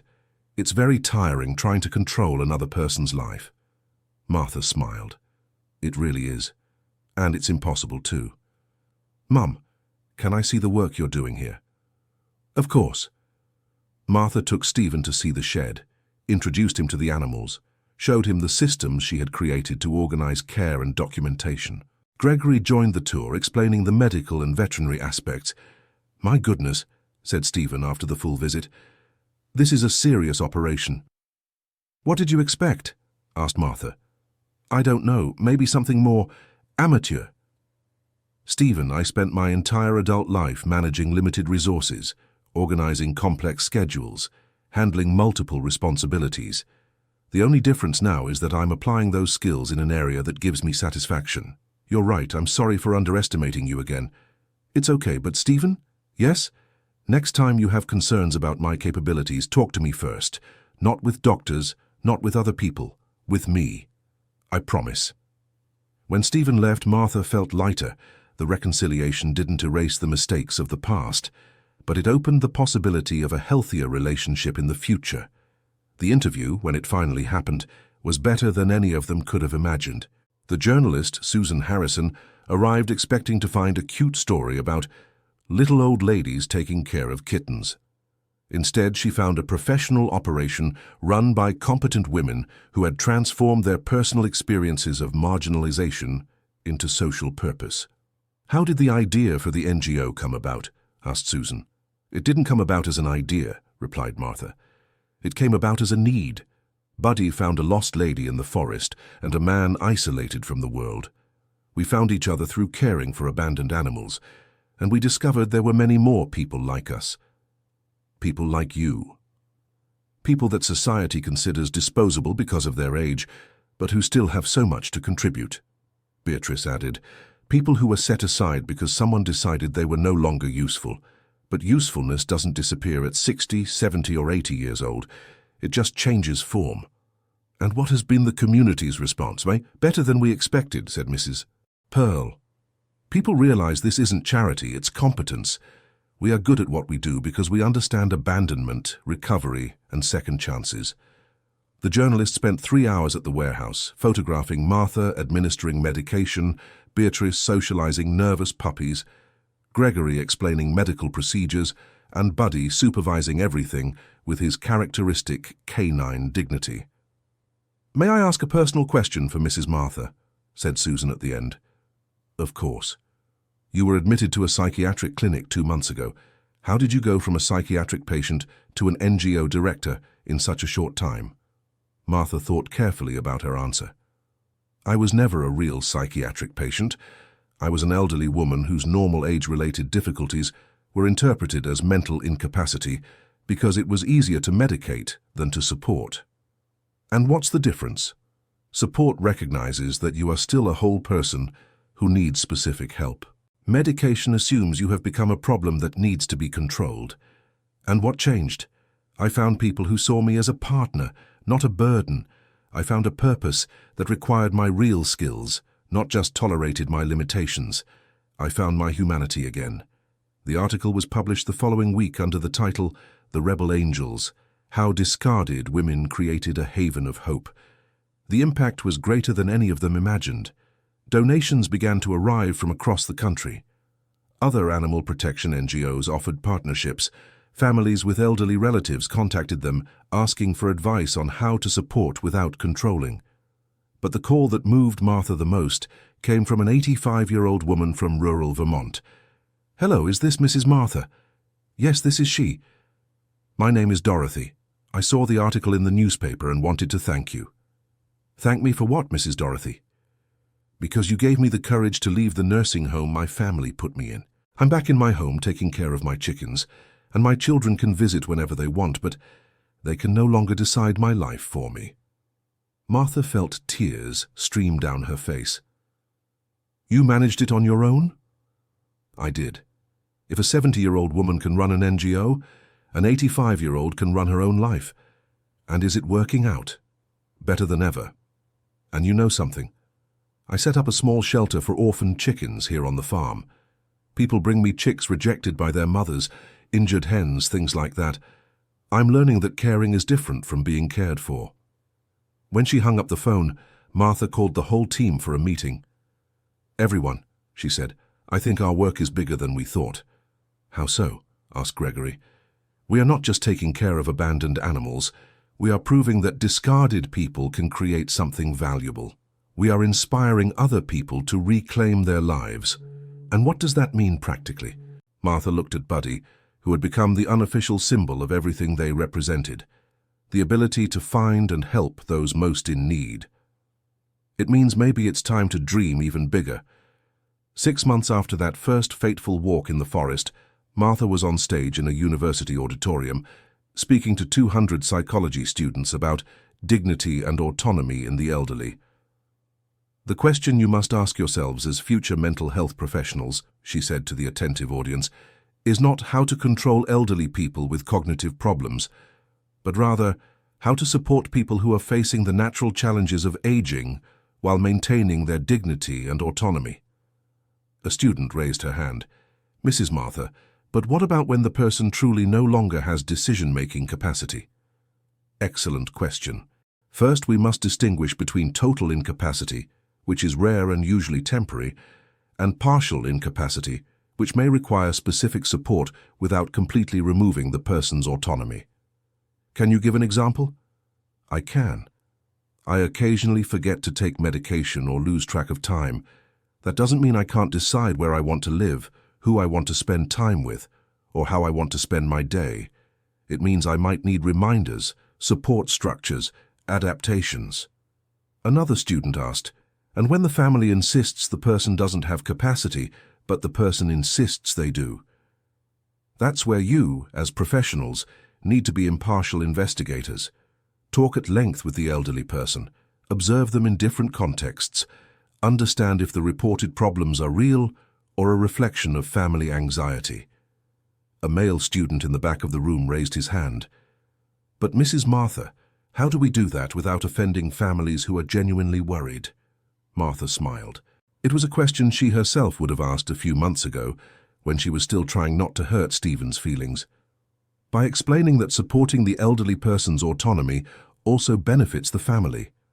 Families who learn to support without controlling have healthier and less stressful relationships.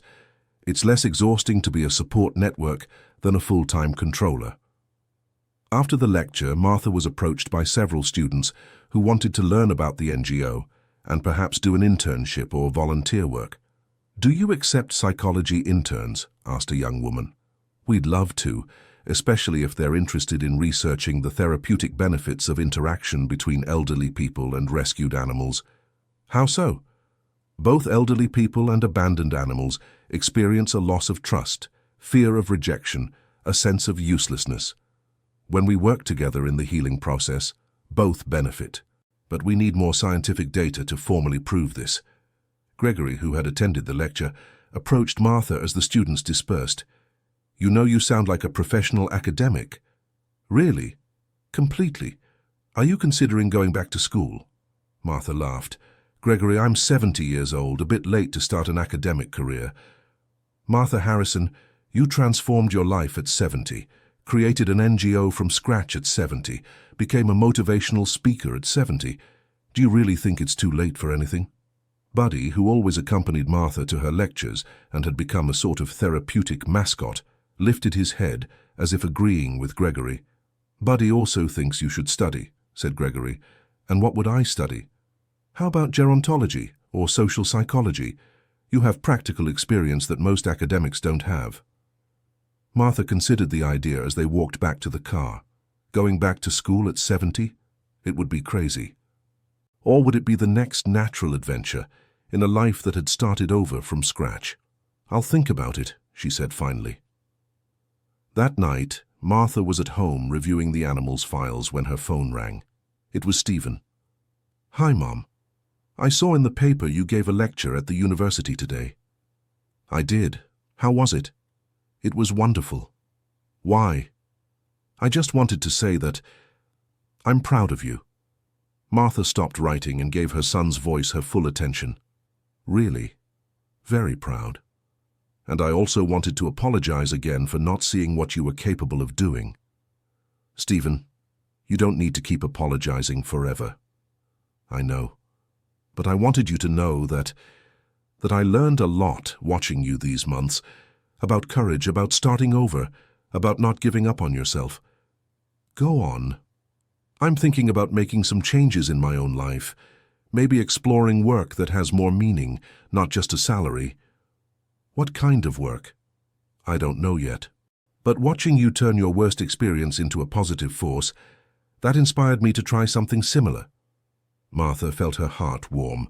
Perhaps one of the most unexpected consequences of her adventure was inspiring her own son to seek more purpose in his life. Stephen, I wanted to invite you for something. What? Tomorrow we're receiving a visit from a group of university students who want to learn about our work. Wouldn't you like to come too? See how it works from the inside? I really can. Of course, you're my son. And maybe you could help us with the financial and legal side of the NGO. We have a lot of practical knowledge, but we always need help with technical matters.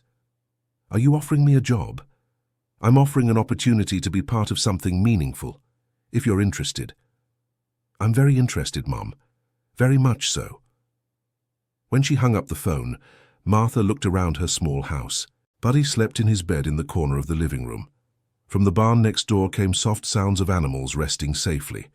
On the table, there were progress reports showing successful recoveries and upcoming adoptions. In less than a year, her life had completely transformed. From a woman who felt invisible and disposable, she had become a social entrepreneur, speaker, inspiration for other people. And it had all started with a walk that went wrong in a forest, a persistent dog, and a kind man who cared as much about injured animals as he did about injured people. Martha picked up the card the coordinator of the university's gerontology course had given her after the lecture.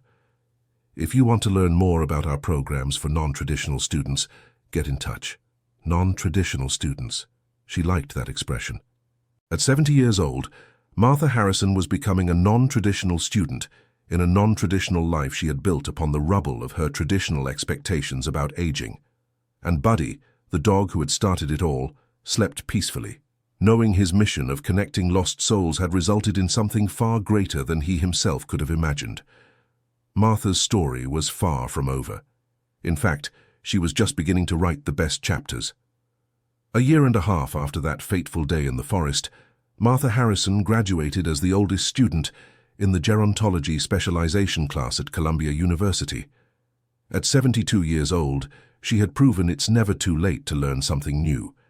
Her thesis, titled Autonomy and Purpose in Later Life, a study on the benefits of animal-assisted therapy in marginalized elderly populations, was presented to a panel of 3 professors who were impressed by the depth of her research. Mrs. Martha, said the advising professor during the defense, your research combines academic rigor with lived experience in a way we rarely see. The data you collected at your own NGO provides valuable insights into autonomy recovery in later life. Martha was nervous but prepared. She had spent months studying, researching, interviewing other elderly people who had gone through similar experiences. The Four-Legged Angels NGO had become not only a refuge for animals, but a living laboratory for understanding how marginalized people can reclaim purpose and dignity. Professor, replied Martha, what I've discovered is that the so-called loss of capacity in older adults is often more social than medical. When we offer meaningful responsibilities and recognize existing competencies, most people regain abilities we thought were lost. One of the thesis committee members, Dr. Robert Silver, a specialist in aging psychology, asked a question.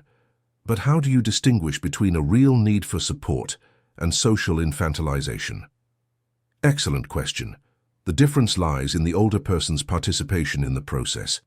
Real support respects autonomy and offers tools to maintain independence.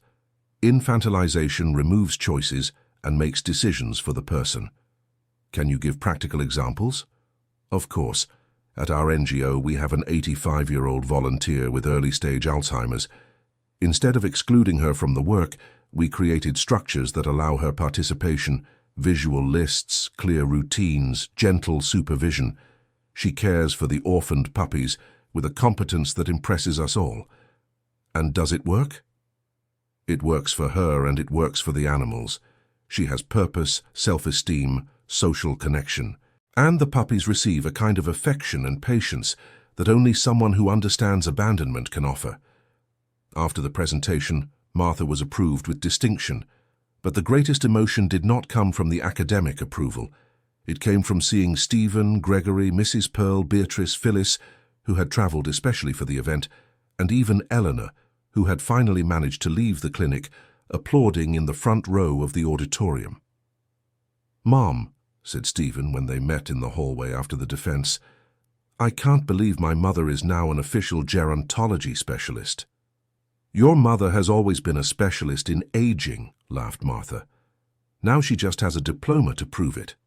Buddy, who had become a constant presence at all of Martha's important events, was the center of attention during the celebration cocktail hour. Several professors and students wanted to meet the dog who started it all. "Dr. Martha," said a young student who was doing her doctorate on animal-assisted therapy, "may I ask a question about Buddy?" "Of course, and you can just call me Martha." "Do you really believe Buddy knew what he was doing when he found you in the forest? That he had some kind of intuition about what you and Gregory needed?" Martha looked at Buddy, who was patiently letting other people pet him while keeping one eye always on her. "I believe Buddy understands suffering and loneliness in a way most of us don't. I believe animals who have been through abandonment develop a special sensitivity for recognizing other beings in distress." "Is that scientific?" "Some parts are. We know dogs have sensory abilities that allow them to detect changes in stress hormones, subtle behavioral changes, signs of anguish that humans don't consciously perceive. And the other parts? The other parts are mystery, and I think it's okay to leave a little mystery in the world. But he saved my life in a way that goes beyond science. He brought me back to myself. 3 years after that first meeting in the forest, Four-Legged Angels had become a national reference in animal-assisted therapy for elderly populations. Martha traveled across the country giving lectures, consultations, and helping other communities create similar programs. Gregory had fully recovered his veterinary license and now ran a mobile clinic that served underprivileged communities. His experience of redemption and second chance had made him a more compassionate and effective veterinarian than he had ever been. "Martha," he said one afternoon as they prepared a presentation for an international conference on active aging, "sometimes I wonder what would have become of us if Buddy hadn't shown up that day.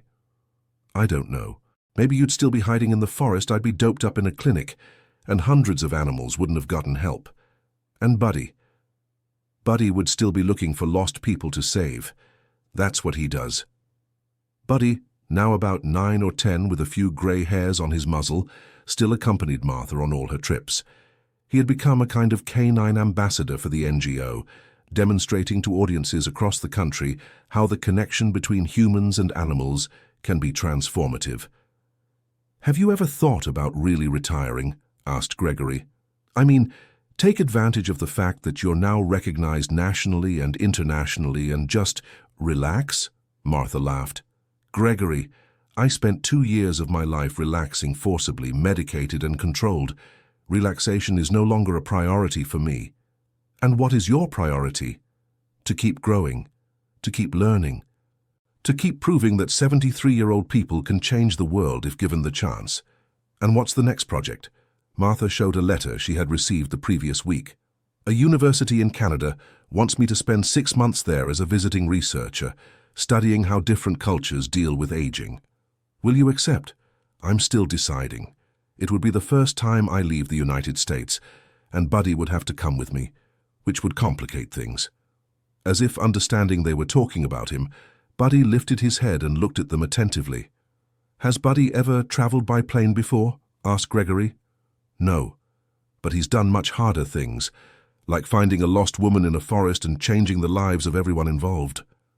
That night, Martha was at her home reviewing the NGO's correspondence when she found a special letter. It was from Dorothy, the 85-year-old lady from Vermont who had called years ago after reading the first newspaper article. "Dear Martha, I'm writing to tell you that I'm turning 88 next month, and I want to celebrate in a special way. I'm officially launching my Orphaned Chickens NGO. I got registration, volunteers, and even a partnership with the local city hall. It all started after I read your story. If you could start over at 70, I can start over at 85, 86, 87, and now at 88. I wanted to invite you to the launch. I know it's far and you're very busy now, but it would be an honor to have the person who inspired me present on my big day. With affection and admiration, Dorothy P.S. My favorite chicken is named Martha, in your honor. Martha held the letter to her chest and smiled. That was the true measure of success. Not the diplomas, not the awards, not the academic recognition. It was knowing that her story had given other people the courage to write their own stories of new beginnings. "Buddy," she called, "how about a trip to Vermont?" Buddy wagged his tail enthusiastically. And then, who knows, an international adventure.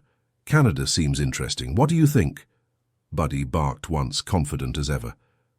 Martha looked around her small house, now decorated with photos of rescued animals, certificates from completed courses, thank you letters from people inspired by her story, and awards received for her social work. It was a life she couldn't have imagined 3 years ago, when she felt invisible and disposable. A life built on the discovery that there is no age limit for purpose, growth, and contribution. And it all began with a walk gone wrong, a special dog, and a refusal to accept that her story was over.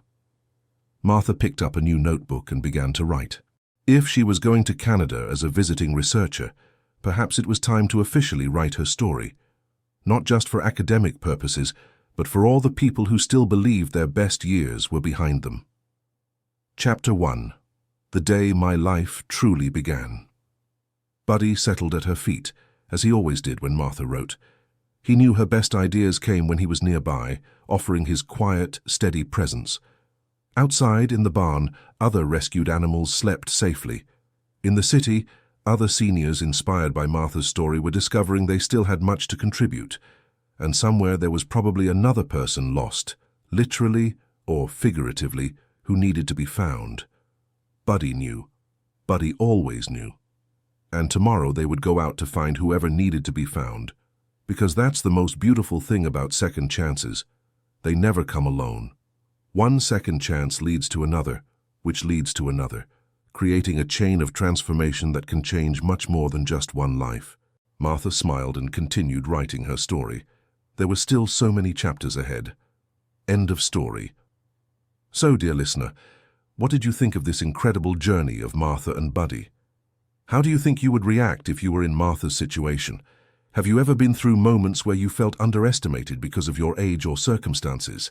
Tell us in the comments your thoughts on this story of new beginnings and second chances. Leave your like if the story moved you, and most importantly, subscribe to the channel so you don't miss other inspiring stories like this one. Thank you so much for joining us on this adventure.